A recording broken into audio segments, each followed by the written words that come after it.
제가 저기 제목이 4차 산업혁명과 수학인데 여러분들 지금 뭐 어머님들 많이 보이시는데 수학하면 조금 어렵다고 생각하잖아요. 그리고 4차 산업혁명? 그럼 과연 4차 산업혁명이랑 수학이랑 무슨 관계가 있을까? 예? 4차 산업혁명? 그럼 뭐 컴퓨터만 있으면 되지, 뭐 로봇? 뭐 이런데 왜 수학이 여기 들어가나? 되게 궁금하실 수도 있어요. 그리고 아마 학부모님들은 이제 공부할 때 과연 뭐를 해야지 애들이 나중에 먹고 살 수 있을까?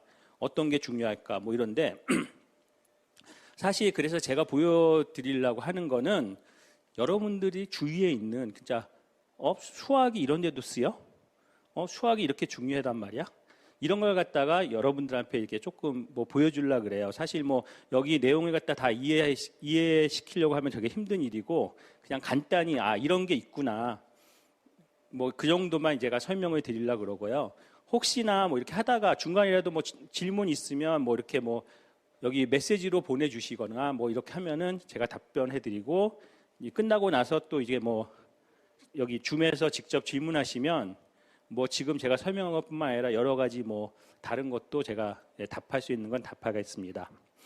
그래서 제목은 4차 산업혁명과 수학인데 그래서 지금 대강 뭐 제가 설명할 거는 그 산업혁명과 어떤 수학이 어떤 관계가 있었는지 수학자들이 어떤 일을 했는지 그런 거랑 그 다음에 우리가 지금 살고 있는 게 지금 3차와 4차의 중간쯤에 있는 거예요. 4차 산업혁명 지금 뭐 인공지능해서 이제 들어가는데 그 전에 70년대, 뭐 60년대, 70년대, 80년대, 90년대까지 2000년 초반까지는 우리가 3차 산업혁명에 살았거든요. 그래서 이 3차 산업혁명과 4차 산업혁명은 서로 떨어져 있는 게 아니라 다 연속성이 있기 때문에 그러니까 3차 산업혁명과 4차 산업혁명에 어떤 수학이 쓰였는지 이런 것들을 갖다가 제가 설명을 드리려고 해요. 그래서 가급적 조금 쉽게 설명하려고 하는데 결국 수학을 얘기하기 때문에 어쩌면 조금 더 어려운 면도 있을 수 있어요. 자, 그러면 우리가 알다시피 산업혁명이란 거 여기 영어로 써 있지만 뭐 간단히 얘기하면 뭐 1700년대 말부터 해가서 뭐 증기기관이 발견되고 그러면서 1차 산업혁명, 그 다음에 전기에너지, 그래서 그 다음에 뭐 이게 매스 프로덕션 이런 거 그런 것들이 생기면서 2차 산업혁명이 되었고 3차 산업혁명 여러분들이 많이 아는 뭐 컴퓨터가 발전하면서 1950년대 그때 이후로 이제 생겨서 이 뭐 핵폭탄도 하고 그다음 비행기도 만들고 컴퓨터도 만들었어요. 그렇죠.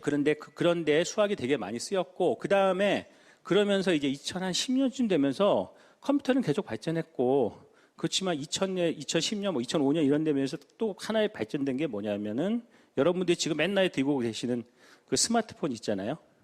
스마트폰이 생긴 거예요. 그게 되게 중요한 건데 사실 인터넷이란 게 미국 다파 그러니까 미군 해양연구소인데 거기서 이제 그 프로젝트 국방연구소죠. 프로젝트 만들어서 인터넷을 갖다가 뭐 발견해 갖고서 한 게 한 1990년대 요 정도인데 80년대 말. 근데 그때까지는 이게 얼마나 커질지 몰랐는데 지금은 그게 그래서 컴퓨터로 해서 뭐 처음에 제가 뭐 미국 처음 갔을 때 박사 받으러 91년도에 처음으로 뭐 AOL 아메리칸 온라인 이런 게 생겼어요. 그래서 그게 여러분들이 아는 뭐 천리안 뭐 이런 거 아실지 모르겠는데 뭐 이런 것들이었는데 그래서 인터넷이 이런 것도 되는구나. 세계를 연결시킬 수 있구나. 이렇게 생각했는데 2000년대 한 중반쯤 돼서 핸드폰이 생기면서 모든 사람이 전부 커넥트가 된 거예요. 사실 인터넷 전부 다. 그래서 커넥티비티, 그러니까 연결성, 초연결성이라고 그러는데 이런 거에 생기면서 또 뭐가 생겼냐면 그러면 여러분들이 뭐 친구나 아니면 세계의 모든 데이터를 갖다 실시간으로 볼 수 있잖아요. 여러분들이 지금 미국에서 어떤 일이 생기는지, 뭐 영국에서 어떤 일이 생기는지, 뭐 중국에서 어떤 일이 생기는지, 뭐 이런 걸 갖다가 실시간으로 볼 수가 있어요. 초연결성이 된 거예요. 그러니까 뭐냐면 서로에 대한 정보가 실시간으로 되고 그 정보가 실시간으로 연결된다는 말은 데이터가 많아진다는 얘기예요. 그러면 그 데이터를 갖고 어떻게 이 세상을 변화시킬 수 있을까? 이러면서 이 데이터가 쌓이면서 이제 데이터 사이언스로 넘어오는데 그게 이제 4차 산업혁명의 이제 근간이 되기 시작한 거예요. 자, 그러면 그 1차, 2차, 3차, 4차 산업 뭐 이렇게 나오면서 이 수학자들, 여러분들이 뭐 여기 아는 수학자도 있고 수학자니까 잘 모를 수도 있어요, 사실은. 뭐 뉴턴은 아시겠죠? 뉴턴, 그러니까 옛날에 뭐 1700년대 이런 때는 사실 물리학자, 수학자, 뭐 철학자 모든 걸 다 했죠. 이러면 이렇게 되는 예, 모든 거 다 했죠. 그래서 그 뉴턴도 있었고, 뭐 라이프니츠, 오일러 여기 나왔던 지금 여기 나온 사람들이 거의 그 세계 그 당시에 가장 유명하고, 근데 그때 그 당시에는 사실 그 사람들이 했던 연구가 사회에 사용될까 이거 잘 몰랐어요, 사실은. 그렇지만 시간이 지나면서 이런 것들이 우리가 사용하는 어떤 물건에 사용되고 산업에 사용되고 이런 거예요. 그래서 여기서 보면은 오른쪽에 보면 한 세 번째 존 본 노이만 같은 사람은 뭐 세계적 천재라 그러는데, 이 사람이 처음으로 컴퓨터에 대한 이론을 만들었고, 수학자면서 그러면서 뭐 이런 컴퓨터 이론을 만들었고요. 그 다음에 뭐 가브리엘 스토크 같은 경우는 우리가 알고 있는 비행기를 만드는 거나 뭐 배를 만들 때 쓰는 방정식을 만들었어요, 사실. 그다음 맨 밑에, 오른쪽 맨 밑에 있는 뭐 트러키랑 쿨리 같은 사람은 여러분들 뭐 FFT라고 모르실 텐데, 패스트 푸리어 트랜스폼이라 그러는데, 어떤 거냐면 여러분들 뭐 컴퓨터나 아니면은 뭐 그림 같은 거, 그럼 여러분들 뭐 인터넷 보면 그림들 있죠. 그거 보통 JPEG이라고 해서 JPG 파일인데, 그런 것들 하려고 그러면 그게 용량이 크기 때문에 그걸 이렇게 조그맣게 만들어야 돼요. 그런 알고리즘을 만들었어요, 사실. 그래서 이런 수학자들이 있었기 때문에 지금 우리가 일상생활에 쓰는, 지금 여러분들이 지금 여기 보이는 줌 같은 것도 이게 데이터가 들어오는 거 영상이잖아요. 영상이면 이미지예요. 이런 것들을 갖다 보내려고 그러면 그냥 픽셀로 보내면 너무 크기 때문에 압축시켜야 돼요, 이거 사실. 그래서 그런 것들의 기초 이론들을 만든 사람들이에요, 저 맨 밑에 두 사람들은. 그래서 수학은, 그래서 뭐 일반적으로 말할 때 뭐 과학의 여왕이라고 옛날에 많이 얘기했는데, 그게 아니라 사실 과학의 근본이 되는 것 같아요. 그러니까 지금 그러니까 자연 현상과 산업 문제를 갖다가 어떤 묘사하는데, 그냥 무조건 무슨 실험해 갖고 막 때려 부시고 자동차를 그렇게 만들 수도 있겠죠.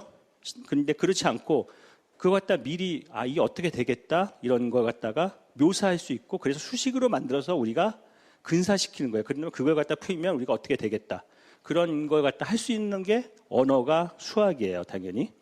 그 다음에 자, 그러면 지금 우리가 그런 수학인데, 그런 것들이 사실 사이언스는 지금 몇 세기 지나오면서 패러다임이 엄청나게 변했어요. 그러니까 제가 지금 여기 세 가지 영어로 써 있는 게 익스페리멘트 사이언스, 시뮬레이션 사이언스, 데이터 사이언스 앤 데이터 드라이브 사이언스라고 돼 있는데, 사실은 실험과학이라고, 그러니까 옛날에는 사실 컴퓨터도 없고, 그러니까 정말로 무슨 뭘 하려고 그러면 진짜 실험을 한 거예요. 그러니까 가장 쉬운 예로 자동차를 만든다. 그럼 지금도 더미 갖고 실험하지만 진짜 부셔야 되고, 비행기를 만들면 풍동 실험해갖고 날개가 어떻게 생겨야지 잘 날아갈 수 있는지 이런 거 갖다가 진짜 실험을 한 거예요. 그렇게 실험을 해갖고서 했고, 그 다음에 무슨 뭐 세포 같은 거에서 병균을 뭐 하려고 그래도 사실 뭐 현미경으로 보고 몇십 명의 연구원들이 현미경 보고 이게 어떻게 됐지 막 이러면서 보고서 이게 했거든요. 그래서 실험과학이라고 그러는데, 그런 것들이 그 컴퓨터가 생기면서 아까 제가 말한 수학으로 어떤 모델링을 하고, 물리나 수학으로 모델링을 해갖고 컴퓨터로 미리 해보는 거예요. 그래서 뭐 미국에서도 큰 프로젝트에 VIP라고 버추얼 인테그레이티드 프로토타입이라고 그래갖고 가상으로 실험을 해보자. 그러니까 뭐냐면 자동차 같은 거나 이런 것도 모델링 해갖고, 비행기도 그렇고 모델링을 한 다음에 그거 갖다가 컴퓨터도 돌리는 거예요. 시뮬레이션, 그림처럼.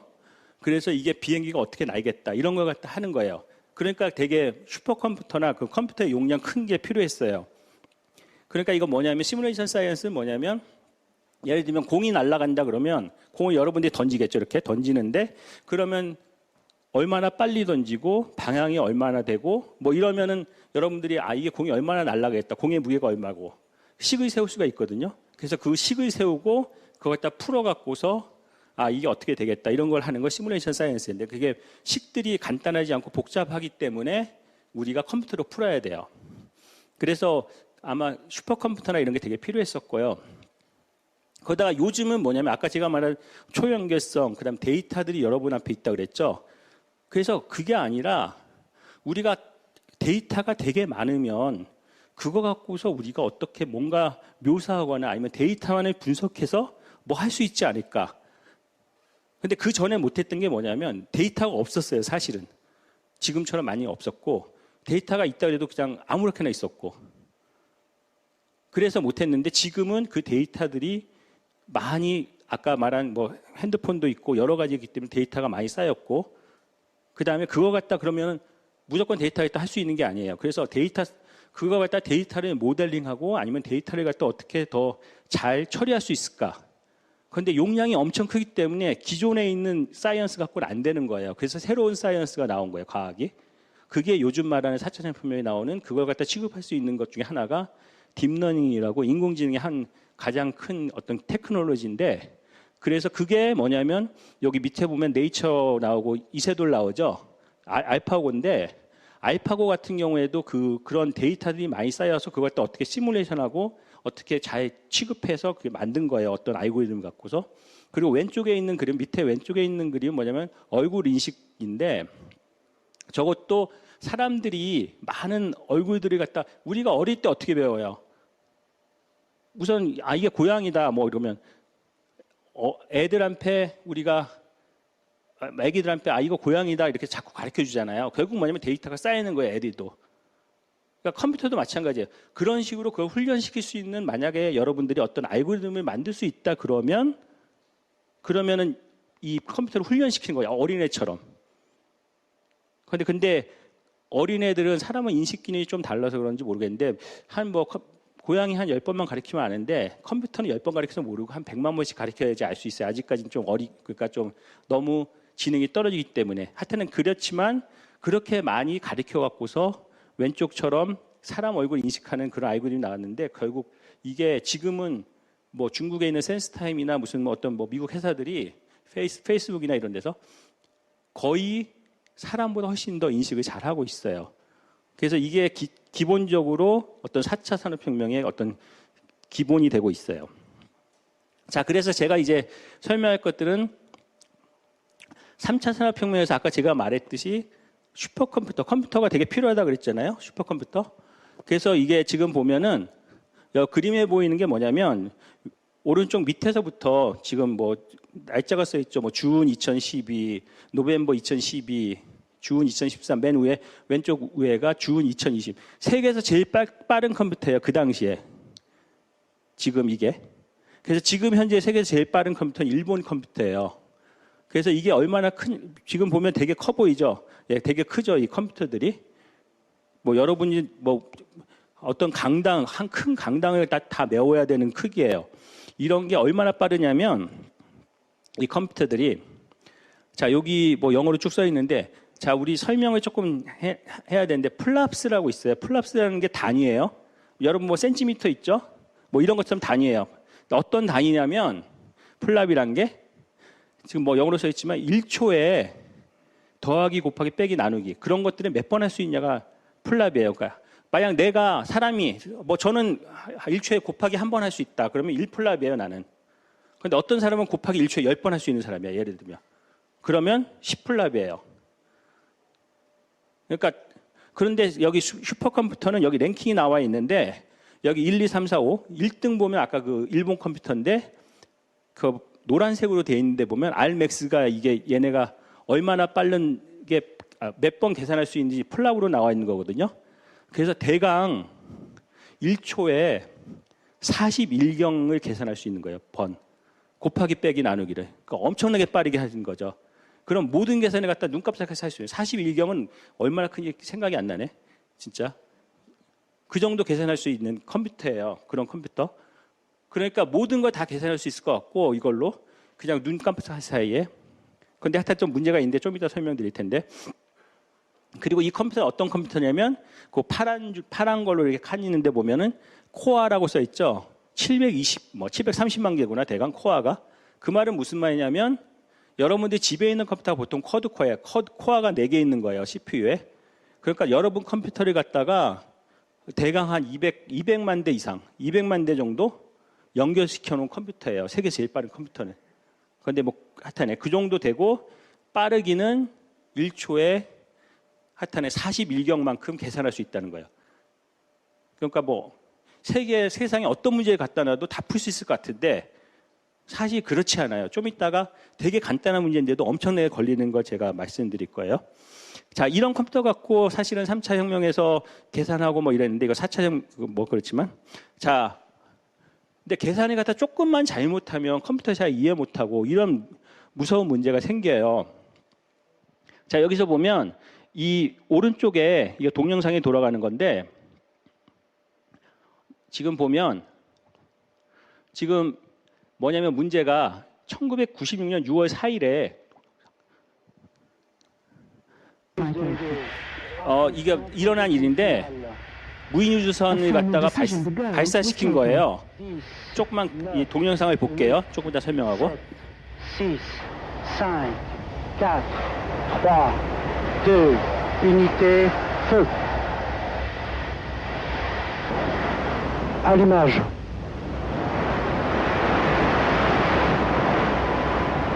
Décollage. 자, 지금 발사했고요.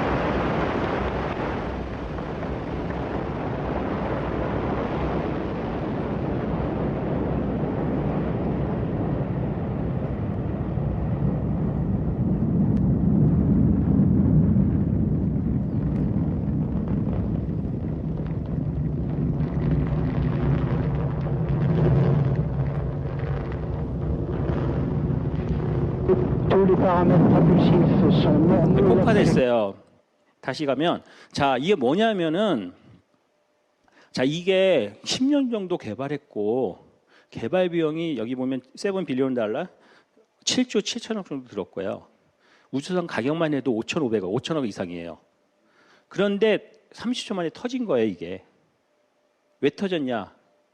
뭐 기계적인 부품에 문제가 있었냐? 그게 아니라 알고리즘 자체, 그러니까 수학적인 어떤 그 프로그램 자체에서 조금 틀렸는데 이게 터진 거예요. 지금 문제점이 64비트를 16비트로 변화시켰다. 그것 때문에 문제가 생긴 건데 요거는 무슨 말인지 잘 모르실 수 있는데 좀 이따 하나 더 설명하고 이게 어떤 건지 비트라는 게 뭔지에 대해 설명하고 왜 그런 건지 설명드릴게요.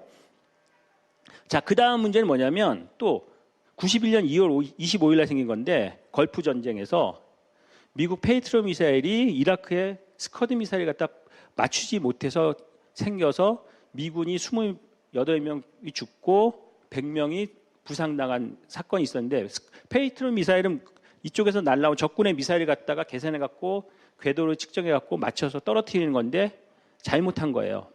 자, 문제점 여기 쓴 게 뭐냐? 10분의 1의 컴퓨터에 저장하면 무한 자리가 필요하다. 이것 때문에 문제가 생겼는데 이게 뭐냐면은 자, 얘가 어떻게 하냐면은 이게 날라오는 걸 갖다가 이제 이쪽에서 스커트 미사일, 그러니까 페이트 미사일 계산을 해요. 계산을 하는데 시간을 10분의 1씩 0.1초씩 계산하는 거예요. 근데 자, 우리가 컴퓨터 아까 64비트 뭐 16비트를 했는데 컴퓨터는 어떻게 되면 저장하는 게 공간이 정해져 있어요. 무한대가 아니라 정해져 있기 때문에 예를 들면 24개만 저장될 수 있다 그러면 요 칸이 24개 있는 거예요. 컴퓨터에는. 그래서 이 안에다가 숫자를 써서 집어넣어야 되고 그다음 이게 이 한 칸마다 집어넣을 수 있는 숫자가 0과 1밖에 안 돼요. 그러니까 뭐냐면은 우리가 말하는 10진수가 아니라 이진수가 되는 거예요. 그래서 0과 1만 집어넣을 수 있어서 10분의 1을 갖다가 표시하려고 그러면 이진수로 여기 보면은 뭐 2분의 1이 어쩌고 돼 있고 그다음에 그 밑에 줄에 0.00001 뭐 이렇게 돼 있죠. 이진수로 표시하면 10분의 1은 무한 자리만큼 자리가 있어야 돼요. 0.00011001100 뭐 해서 쭉 가야 돼요. 그래야지만 10분의 1을 갖다가 정확히 할 수 있는데 컴퓨터가 24자리밖에 없기 때문에 만약에 그럼 자르는 거예요. 24개 자르면 그 세 번째 줄에 있는 거기까지 자르니까 원래 10분의 1보다 에러가 요만큼 생기는 거예요. 에러라고 써 있는 거. 그러니까 0.1초마다 이만큼씩 에러가 생기니까 100시간 예를 들면 100시간이 지나면 차이가 0.34초가 생기는 거예요. 그러니까 계산이 0.34초만큼 늦어진다는 얘기예요. 그래서 그러면은 그 계산해 보면 페이트로 미사일이 1초에 1600m 정도 날아가는데 0.34초 다르면 한 70m가 달라진 거예요. 그 말은 무슨 말이냐면 그만큼 비싸게 된 거죠. 그래서 여러분들이 아무리 좋은 컴퓨터가 있어도 이런 작은 실수로 이거 갖다가 만약에 그 프로그램 한 사람이 잘 알았다 그러면 이거 갖다 자르면 문제가 생긴다 그래서 다시 또 뭐 에러를 갖다 복구하거나 이래야 되는데 그러지 않고 그냥 한 거죠.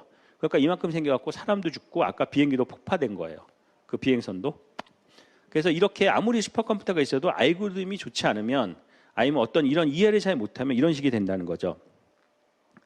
자, 그래서 그러면 또 하나는 그럼 아까도 이제 그 수학 이번에는 수학이 이번엔 저기 제목이 이거는 미국 LA 타임즈 기사의 제목인데 매스메슨 고 할리우드 수학자들이 할리우드에 간다. 할리우드이 뭐예요? 영화 산업의 본고장이죠. 제일 많이 만드는데 신문 기사에 난 거예요. LA 타임즈 기사에. 그리고 수학자가 아카데미상을 받았어요. 여기 뭐 내용이 그런 건데. 그래서 뭐 어떤 뭐 수학자 뭐 스탠리 오셔 뭐 제임스 히시안 그다음 뭐 론 페디큐 이런 사람들이 뭐 이렇게 만들었고 그다음에 론 페디큐는 2008년 2015년에 아카데미상을 받았다. 근데 아카데미상 뭘로 받았냐? 테크니컬 어워드거든요. 기술상. 그러니까 이런 걸 만드는데 어떤 기술이 들어갔다는 거죠. 근데 그게 수학이에요.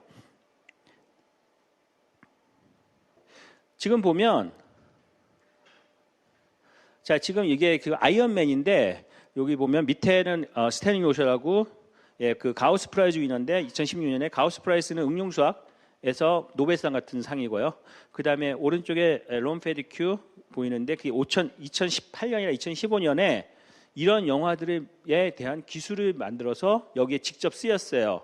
그래서 뭐 론 페디큐가 기여한 영화들은 여러분들 아는 아이언맨도 있고 그다음에 스타워즈, 스타트랙, 스타워즈 그다음에 뭐 슈렉 그다음에 뭐 카라비안 해적 같은데 쓰였던 기술들이에요. 그러니까 예를 들면 또 우리나라 같으면은 뭐냐면 칠광구나 여러분들 아는 해운대 같은 거 있죠. 뭐 바다 그런 것들에 대한 뭐 물 시뮬레이션 그런 것들을 갖다 한 거예요. 여기 보면 아이언맨 보면 자 여러분들이 CG라 그러는데 컴퓨터 그래픽스 Today is the first day of what's left of your life.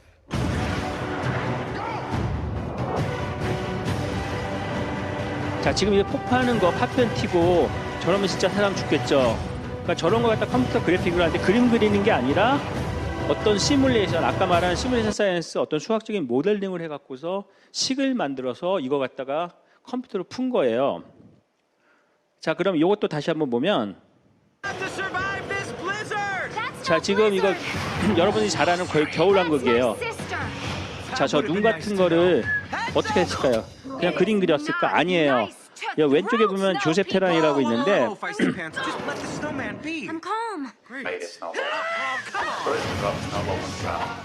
자 오른쪽 밑에 보이는 그림이 사진이 사실은 저 눈 같은 걸 만드는 것 같다 시뮬레이션 한 거예요. 지금 보면 눈이 벽에 안 붙죠 지금?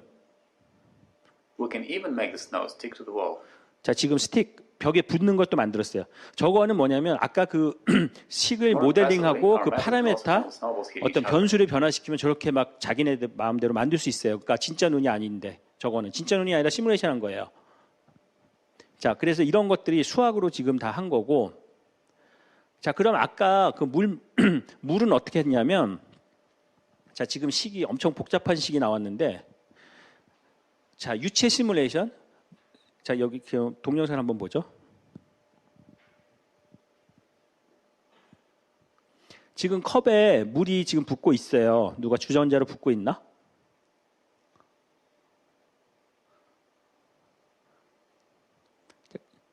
주전자로 분 게 아니라 그 여기 보면 영어로 쓴 나이비어스토크 이퀘이션을 갖다가 저 방정식을 풀어서 컴퓨터로 풀어서 보여준 거예요. 사실 이게.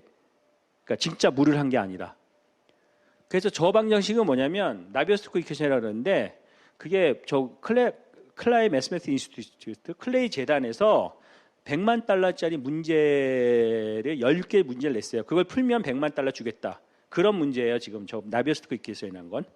그래서 이게 뭐냐면 유체, 그러니까 물이나 공기들이 어떻게 흘러가느냐를 갖다가 나타내는 방정식이에요. 그런데 여러분들이 뭐 방정식 알고 있죠. 뭐 x 플러스 1은 0이다. 그러면 x는 마이너스 1이다. 뭐 이런 거예요.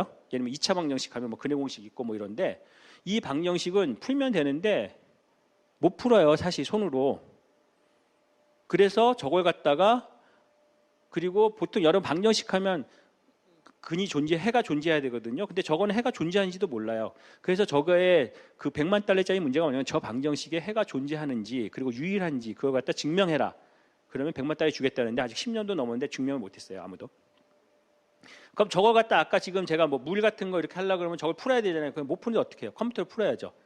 그 컴퓨터로 풀려니까 컴퓨터에 맞게끔 바꿔줘야 돼요. 그래서 이제 수치 해석적 방법이 컴퓨터로 밑에 보이는 게 그 맞게끔 이제 푸는 건데 하여튼 복잡한데 이걸 풀라 그러면 어떤 게 나오냐면 행렬 방정식이라는 걸 풀어야 돼요. 저게. 그러니까 행렬 방정식 뭐 되게 복잡할 텐데 그냥 간단히 생각하면 2x는 1이다. 그럼 어떻게 해요? x는 2의 역수 곱하기 1이에요. 그래서 인버스라고 썼는데 INV 인버스라고 썼는데 2의 역수 곱하기 1. 그래서 2의 역수 곱하기 1이니까 2분의 1. 그럼 그 두 번째 식 보면 연립방정식이라고 그래요. 중학교 한 2학년쯤 배우는 거.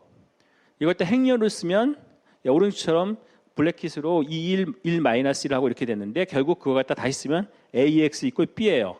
그런데 아까 EX는 1이라고 그랬으니까 아까 어떻게 풀었죠? X는 2를 인버스하고 역수하고 곱하기 1이에요. 그럼 여기서도 AX는 B면 X는 A 역수하고 곱하기 B가 되면 되겠죠? 그럼 A 역수를 어떻게 구하냐? 저런 행렬에. 수학의 식이 있어요. 역수가 존재한다 그러면 크레머수라고 있는데 그러면 그 크레머수를 빨갛게 써 있는 게 그렇게 풀하는 방법이에요. 그러니까 2x2면 지금 2x2라는 건 뭐냐면 A, B, C 그러니까 오른쪽으로 2개, 왼쪽으로 2개가 요소가 있는 걸 2x2라고 그러고 일반적으로 아까 물 같은 거 풀라 그러면 그러니까 오른쪽 행으로 뭐 100만 개, 왼쪽으로 100만 개, 그래서 100만 바이 100만 개의 그런 걸 풀어야 돼요. 엄청 복잡한 거죠. 근데 그걸 풀라 그러면 사실 크레머스 룰은 수학적으로 증명이 된 거거든요. 그런데 그걸 풀라고 크레머스 룰에 대입해 보면 곱하기 빼기 여기서 보면은 지금 A가 A, B, C, D일 때 디터미넌트 A라고 써있죠. DETA. 그것만 구하는 것도 AD-BC예요. 그 말은 뭐냐면 A 곱하기 D 마이너스 B 곱하기 C. 그럼 곱하기가 2번, 빼기가 1번 들어가 있는 거예요. 거기서. 그런데 이게 100만 바이 100만 개면 곱하기랑 뭐 빼기가 지금 맨 밑에 나와 있는 식 100 팩토리얼 정도의 계산량이 필요해요. 100 팩토리얼은 뭐냐? 10의 158승이에요. 10의 158승은 뭐냐면 아까 푸카크가 뭐 42경만큼 계산한다고 그랬죠. 1초에. 근데 그 푸카크 갖고 해도 10의 133승 years 해. 그러니까 뭐냐면 지구가 태어나기 전부터 계산해도 그냥 이 계산으로 방법으로는 물 아까 그 계산을 하나도 못 한다는 얘기예요. 그냥. 그러면 우리가 아까 그 시뮬레이션 어떻게 했어요? 그거 1초면 되거든요. 그래서 이제 수학자들, 응용 수학자들이 한 게 그럼 A를 갖다가 어떻게 그 역수를 갖다 얼마나 빨리 풀 수 있을까? 그런 건 당연히 연구해야 됐겠죠. 자, 그래서 미국 산업 응용 수학에서 20세기에 가장 중요한 알고리즘이라는 게 되게 중요한 거예요. 지금 4차 산업혁명에도 10가지 갖다가 발표했는데 이 중에 한 6개가 그 AX 꼴 B를 푸는 거예요. 그래서 아까 그런 물 시뮬레이션이나 이럴 때 그냥 금방 시간대로 되지 그렇지 않으면 풀 수가 없는 거예요. 그래서 이런 것들이 사실은 여러분들이 잘 모르지만 영화 보면서 아 그냥 뭐 잘했네 이 정도지만 그 안에는 이런 테크니컬한 거, 매스메티컬하고 뭐 사이언티픽한 그런 기술들이 엄청나게 들어가 있어요. 자 그러면 자 이런 슈퍼컴퓨터를 했고 그런데 자 이제 잠깐 이제 그러면서 이제 3차 산업혁명 때는 이런 것도 있었는데 자 지금 여기서 이제 갑자기 포도가 나왔네요, 여러분들. 뭐 청포도가 나왔고 뭐 이제 백포도가 나왔고 화이트 포도가 나왔는데 그래서 이런 걸로 포도들 그러니까 프랑스의 뭐 보르도에서 이 여러 사람들이 이제 이거 따갖고서 이제 저걸 갖다 이제 고르는 거예요. 그러니까 나쁜 것 중에 좋은 와인을 만들려 그러면 나쁜 알은 빼야 되고 그다음에 좋은 것만 이제 해야 되겠죠. 가져서 이제 그걸 만들어야 되는데 그러면 이제 뭐 좋은 와인들이 이렇게 나오는데 뭐 로마네 꽁띠나 뭐 이제 크리스탈 같은 것들이 나오는데 화이트 갖고 하면 그런데 자 그러면 진짜 노동력이 많이 들어가겠죠. 시간도 많이 들어가고 자 여기 잠깐 이걸 볼게요.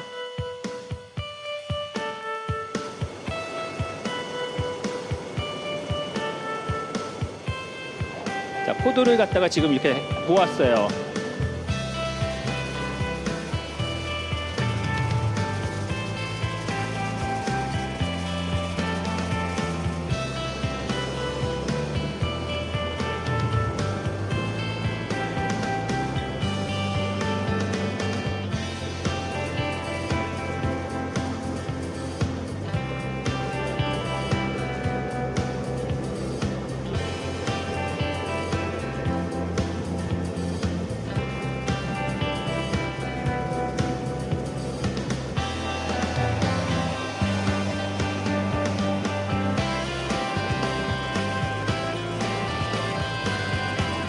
지금 알갱이들을 갖다 하나씩 떨어뜨려 갖고서 지금 나쁜 포도도 많이 보이죠, 지금. 엄청나게 빠르게 지금 보내고 있어요. 뭘 하려는지 잘 모르지만 일단은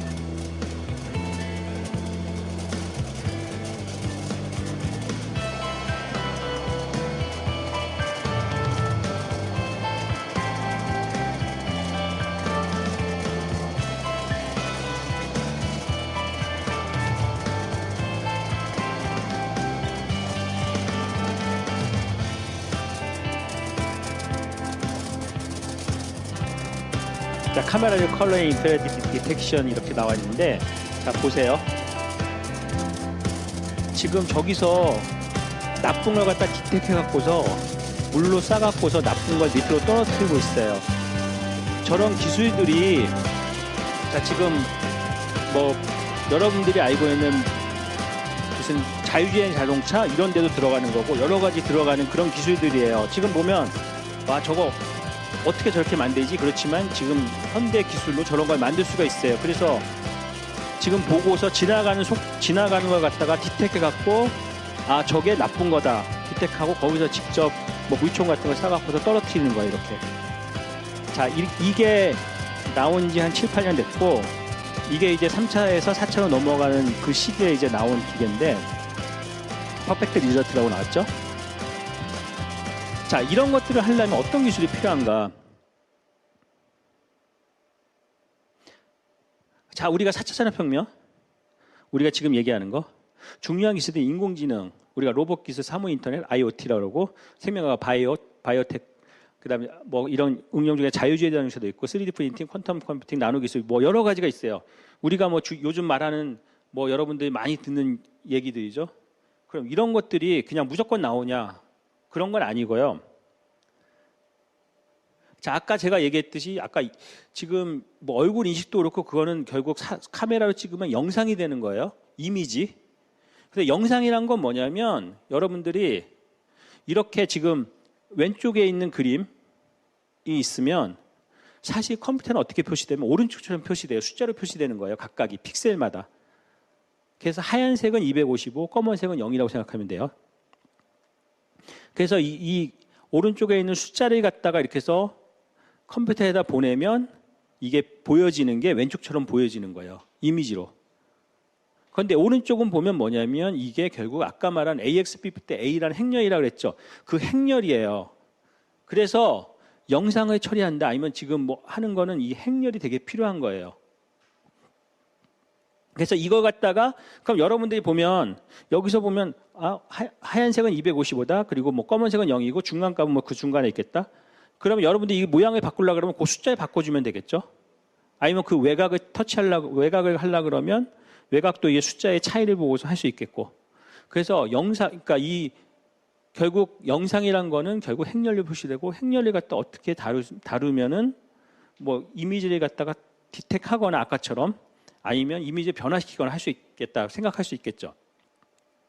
자, 컬러도 마찬가지예요. 컬러는 여기 보면은 아까 흑백이고 컬러는 결국 우리가 뭐냐 3원색 RGB, 레드, 그린, 블루 이 세 개를 합치면 돼요. 그래서 결국 아까 그 컬러는 이렇게 레드에도 0부터 255, 블루에도 그린에도 0부터 225, 블루에도 0에서 255 그 세 개를 합치면 컬러가 되는 거예요. 그래서 이런 것들을 변화시키면 컬러도 변화되고 그 다음에 이미지도 변화시키는 거죠. 자, 그래서 영상이 이건데 자 그러면 과연 딥러닝이란 무엇인가? 자, 우리가 아까 제가 말한 인공지능이라고 했고 4차 산업혁명이라고 했고 그럼 딥러닝 그 인공지능 중에 가장 지금 기초적인 기술 가장 하면 중심적인 기술이 딥러닝이에요. 그러니까 영어로 말하면 DEPLERNING, 딥러닝. 이게 뭐냐면은 자 지금 왼쪽에랑 오른쪽 그림이 있는데 왼쪽 그림 보면 트레이닝이라고 써 있고 오른쪽은 테스트라고 써 있어요. 그리고 여기 보면 포토 플러스 라벨 있고 그 다음에 뉴럴 네트워크라고 있어요. 자. 우선 아까 제가 뭐라면 4차 산업혁명 데이터가 많이 필요하죠. 자, 우선 우리가 고양이 지금 이거 뭐냐면 어떤 거냐면 딥러닝이라는 게 자, 지금 여기 고양이가 뭐 지금 그림은 3장이에요. 그다음 머시룸, 그러니까 버섯도 그림이 3장 있고 토마토도 그림이 3장 있어요. 사실은 이게 그림이 3장이 아니라 한 100만 장씩 있다고 생각하고 이걸 갖다가 지금 우리가 어린이라고 생각하면 지금 저게 고양이인지 저게 버섯인지 아니면 저게 토마토인지 모른다고 생각하면 저한테 만약 가르쳐 주는 거예요, 부모님이. 계속 저건 고양이다. 근데 고양이가 한 모양이 아니잖아요. 여러 모양이니까 첫 번째 그림도 저것도 고양이고 두 번째 그림도 저것도 고양이고 세 번째도 저것도 고양이다. 그리고 한 100만 장 그렇게 가르쳐 줬어요. 비슷한 걸. 그다음에 저 머시룸도 그렇게 가르쳐 줬어요. 저한테. 토마토도 그렇게 가르쳐 줬어요. 한 100만 장씩 해갖고서 다 각 다른 모양들이 막 가르쳐 줬어요. 그러면은 저 머릿속에 기억할 거 아니에요. 그래서 새로운 오른쪽에 있는 것처럼 새로운 고양이가 누워 있어요. 그렇지만 저걸 갖다 제가 버섯이라고 할까요? 고양이라고 할까요? 아마 고양이라고 그럴 거예요. 그렇게 많이 가르쳐 줬으면. 왜 그러면 비슷하니까. 거의 비슷한 그런 아이디어예요. 뉴럴 네트워크가 뭐냐면 그런 걸 갖다가 훈련시킨 어떤 시스템이에요. 그래서 그러니까 그 되게 복잡한 그림으로 되어 있는 뉴럴 네트워크, 그 막 연결되어 있고 막 이런 게. 그러니까 이런 특징들 우리가 그 고양이를 안다는 건 고양이 어떤 특징 때문에 아는 거죠. 그래서 이 자동적으로 그런 특징들이 갖다 훈련하는 거예요. 이 알고리즘이. 그런데 이 알고리즘 자체는 그냥 무조건 블랙박스가 아니라 그 안에 어떤 수학이랑 연결성 그런 것들이 다 들어가 있는 거죠. 그래서 그걸 갖다 막 훈련하면은 자꾸 뭐 더 좋아지겠죠. 저도 만약에 3장만 보고서 고양이를 갖다가 판단하라 그러면 4장째 들어오면 이게 고양이인지 뭔지 잘 모르지만 한 100만 년쯤 했으면 거의 그 안에 들어오니까 제가 그럼 새로운 것도 고양이구나 이렇게 할 수 있잖아요. 그렇죠. 막 훈련을 하는 거예요. 그래서 그게 뉴럴 네트워크가 어떤 그런 어떤 시스템을 만들어 놓고 훈련시킨 다음에 그럼 이제 새로운 게 들어오면 테스트해서 이거는 고양이구나, 이거는 머시룸이구나, 이건 토마토다 그렇게 알 수 있죠. 근데 결국 확률적으로 나타내지는데 어쨌든 간에 그래서 결국 우리가 딥러닝은 뭐냐면 스무고개처럼 딥이 깊은 거죠. 그러니까 그걸 갖다가 어떤 계층을 그러니까 우리가 보통 뭐 게임할 때 스무고개 하죠. 얘가 귀가 있습니다. 얘가 무슨 색깔이 뭐 노랗습니다. 뭐합니다. 그러면서 우리가 어떤 물체를 맞춰 나가는 거죠. 그러니까 딥러닝도 대강 그런 건 아니지만 그거랑 비슷하게 생각하면 돼요. 그러니까 이 딥러닝이라는 게 그 층이 여러 개 있다는 거예요. 여기서 보면은 지금 네모 박스가 이 오른쪽으로 가면서 층이 여기선 하나, 둘, 셋, 넷, 다섯, 6개인가 7개인가 있죠. 그럼 뭐 레이어라 그러는데 층이 7개 있다는 거고 요즘은 층이 한 뭐 150개, 200개도 있고 막 이래요. 그러니까 여러 번 물어보면 훨씬 더 많이 할 수 있겠죠. 그런 특징들을. 그런데 그거 갖다가 자동적으로 할 수 있게끔 한 게 딥러닝이에요. 그러면 이 딥러닝 갖고 우리가 할 수 있는 게 뭐냐면 사실 여러분들이 제일 많이 하는 게 자유주의 자동차 지금 하고 있는 거, 알고 있는 거, 그다음 얼굴 인식 이런 것들이 지금 얼굴 인식 같은 경우는 사람보다 훨씬 잘하고 자유주의 자동차도 사실 기술이 거의 사람보다 거의 잘하는 것 같은데 뭐 사고가 나면은 저희가 이런 로봇이나 무슨 알고리즘을 갖다가 신뢰하지 못하기 때문에 사실 사람보다 훨씬 더 어떤 사고율이 더 적을 수도 있지만 신뢰하지 못하기 때문에 아직까지도 100% 상용화는 안 되고 있어요. 그다음 여러 가지 산업에 쓰이는 모든 지금 산업에 있는 어떤 기술들도 사실은 딥러닝 갖고서 지금 트랜스폼 하려고 지금 다 산업체나 아니면 뭐 다른 데서 다 그렇게 하고 있어요, 사실. 그리고 진짜 해보면 훨씬 결과가 좋기 때문에. 자, 그래서 우리나라 같은 경우에는 반도체 우리나라 제일 최강이에요. 예를 들면 삼성이나 뭐 SK 하이닉스 같은데. 그런데 이런 것들은 뭐냐면 웨이퍼가 있고 그러면 반도체 만들면 거기에 뭐 디펙, 그러니까 흠집이 있으면 안 되거든요. 흠점을 찾는 거를 제가 아까 포도 찾는 것처럼 보여줬죠. 포도의 나쁜 걸 찾는 걸 보여줬는데 그런 것처럼 이것도 사진을 찍어서 그 나쁜 흠집이 있어서 그 나쁜 흠집은 없애야 되겠죠. 그런 걸.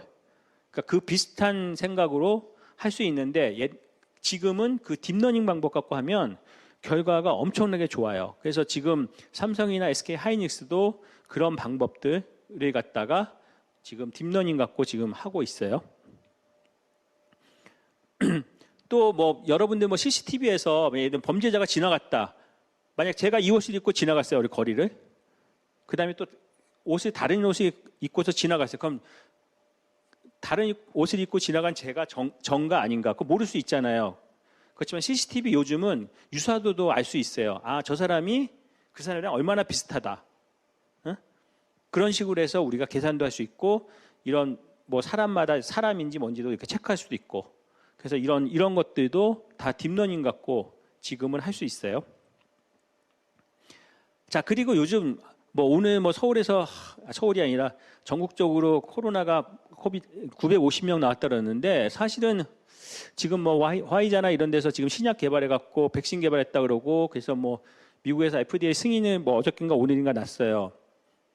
그런데 이런 것들이 사실은 코로나가 생기고 한 1년 만에 이런 것들 신약이 개발된 거죠, 사실.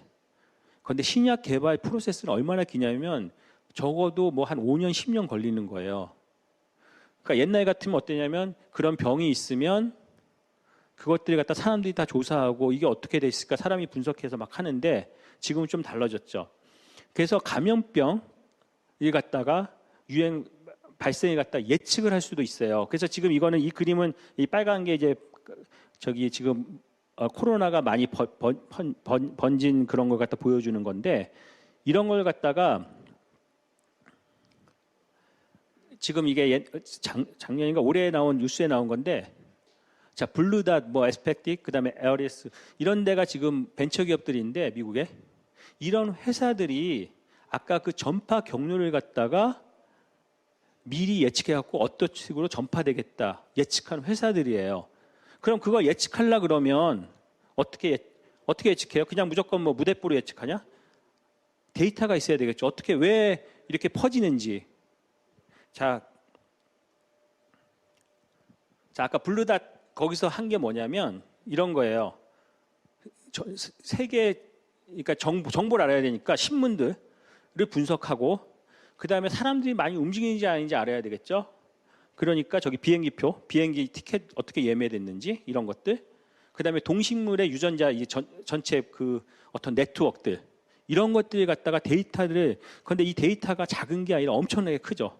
이런 걸 갖다가 그 아까 딥러닝이라는 시스템을 분석해 갖고서 이 감염병이 어떻게 유행할지를 갖다가 유행하기 전에 미리 이렇게 예측을 했었어요. 블루닷이. 자, 그러면 제가 아까 말씀드렸듯이 지금 뭐 화이자가 지금 신약 개발하고 무슨 다른 데도 뭐 신약 개발하고 뭐 그럼 렘데스비르가 뭐 그런 약효가 있다니 어쩌니 뭐 이렇게 얘기하잖아요. 근데 그것들이 사실은 그 전에는 안 됐던 거예요. 이렇게 빨리. 아마 코로나가 발생하고 한 5년 뒤에나 그 백신이 발견되고 그럴 텐데 지금은 뭐 벌써 이제 백신이 됐다 안 됐다 막 얘기하고 있는데 그게 왜 그러냐면 이 AI가 있었기 때문에 지금 가능할 수 있는 거예요.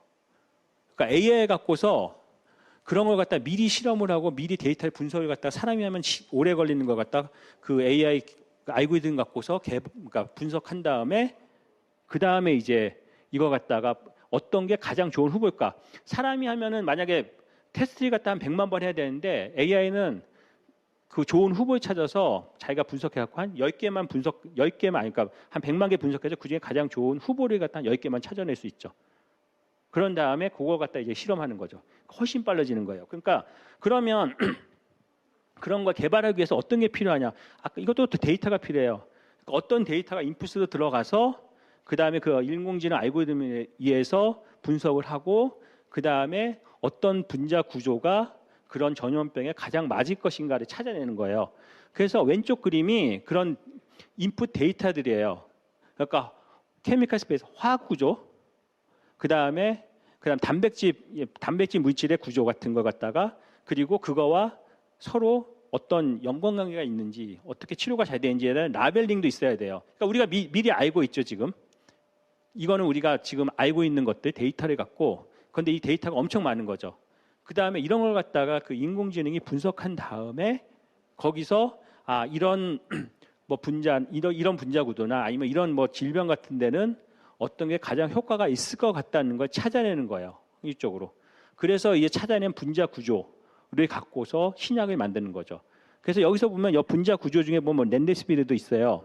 그래서 우리가 많이 아는 그런 걸 갖다 후보로 찾아낸 거예요 지금. 그래서 이런 것들만 우리가 실제적으로 테스트해 갖고서 신약을 개발하죠. 그러니까 훨씬 빨라진 거죠. 그러니까 지금 코로나도 그래서 이런 것들을 했기 때문에 지금 백신이 지금 이제 나와서 이제 뭐 영국 같은 데 맞고 미국도 이제 맞는다 그러고 뭐 이러는데 그렇지 않았으면 이 코로나가 훨씬 더 오래 갈 건데 아마 뭐 오늘은 우리나라에서 제일 많이 나왔지만 950명 하여튼 뭐 좀 지나면 이런 것들이 나와서 아마 좀 더 그러니까 이 인공지능이 진짜 인간에게 엄청나게 도움을 줄 수 있는 예, 이런 것들이 이 한 예가 되겠습니다. 이런 것들이. 자, 그러면 이렇게 했는데 그냥 실제적으로 쓰이는데 그럼 거기 안에 진짜 아까 제가 말했듯이 그 뭐 뉴럴 네트워크 있어야 된다 그랬는데 뉴럴 네트워크 그럼 뭐야? 이게? 뉴럴 네트워크라는 게 아까 여기 지금 그림 보여지는 뭐야? 입력층, 은이층, 출력층이라고 써 있는데 이런 층이 있는 어떤 이런 알고리즘 구조예요. 이런 거. 그러면 저걸 갖다 연결성도 있어야 되고 그 안에 서로 이렇게 뭐 수학식이 들어가거든요. 그리고 우리가 어떤 후보 물질을 찾는다 그러면 뭐예요? 아무거나 찾으면 안 되고 제일 좋은 걸 찾아야 되죠. 그러니까 제일 적합한 걸 찾는다. 그 말이 최적화예요. 최적화가 있어야 되는데 수학적으로 말하면 옵티마이제이션, 그러니까 영어로 말해서 옵티마이제이션인데 그런 거를 해야 되고 그 다음에 이 관계식도 알아야 되는데 그리고 그래서 여기서 많이 사용되는 게 뭐냐면 수학에서 행렬, 아까 말한 그 다음에 미분적분도 많이 사용돼요. 미분 많이 사용되고 그 다음에 아까 말한 적합한 걸 찾아야 되기 위해서 최소화를 그러니까 옵티마이제이션 목적함수의 최소화를 그런 것도 공부해야 돼요.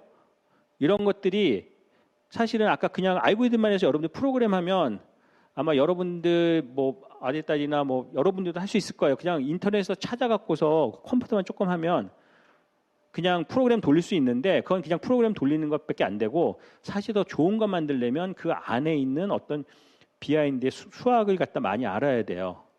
그래서 지금 오른쪽 위에 그림 보면 뭐 함수가 나와서 조금 이게 뭐지 그런데 그냥 오른쪽 위에 그림만 보여드리면 자 산이라 그래봐요. 저게 그림이 함수지만 그럼 골짜기 찾는다 그러면 저기 로컬 미니멈 써 있고 글로벌 미니멈 써 있는데 만약 사람이 걸어간다고 생각하면 저 로컬 미니멈까지 갔어요. 그럼 보면은 옆에 보니까 아 자기보다 더 높아. 그럼 나 여기가 끝인가 보다. 그리고 쓰면 거의 되겠죠. 그런데 사실 저 하늘에서 보면 그게 아니라 더 낮은 곳은 글로벌 미니멈이에요. 그렇죠? 그런데 보통은 알고리즘이나 이런 것들이 저 로컬 미니멈에서 끝나지 글로벌까지 갖는 게 되게 힘들죠. 왜 그러냐면 뭐 사람도 마찬가지고 산 속에 들어가 있으면 자기가 밑에 내려가서 옆에 딱 봤을 때 자기보다 다 높으면은 거기가 가장 낮은 곳에서 생각했기 때문에 그럼 거기서 스탑할 거예요. 예를 들면. 그런데 알고리즘은 그러면은 우리가 최적화를 못 찾아서 제일 좋은 걸 못 찾는 거예요. 그래서 저 글로벌 미니멈이라는 걸 찾아야 되는데 그런 방법들도 엄청나게 지금 연구하고 있어요. 사실은. 그래서 뭐 밑에도 뭐 그림이 있는데 그건 뭐 설명을 그냥 넘기고요. 자, 그래서 이 딥러닝 속에 진짜 수학이 정말로 잘 이해해야지만이 저게 블랙박스가 아니라 보통 우리 요즘 말하는 게 가장 그 딥러닝의 문제점이 뭐냐. 저희가 뭐 삼성이랑 SK랑 저 프로젝트 했을 때도 처음에는 한 4, 5년 전에 그 전에는 전통적인 방법 갖고 아까 그런 웨이퍼의 반도체 디펙을 찾고 이랬거든요. 그런데 딥러닝 갖고 훨씬 결과가 좋았어요. 한 3년 전에도. 그런데 거기서 뭐라 그러냐면 왜 좋냐고 물어봤어요. 사실 그 당시에 설명을 못해요. 사실은 그 왜 그런 블랙박스 거기 안에 아직 수학을 갖다가 아직 수학이 들어있지만 그걸 다 해석을 못하기 때문에.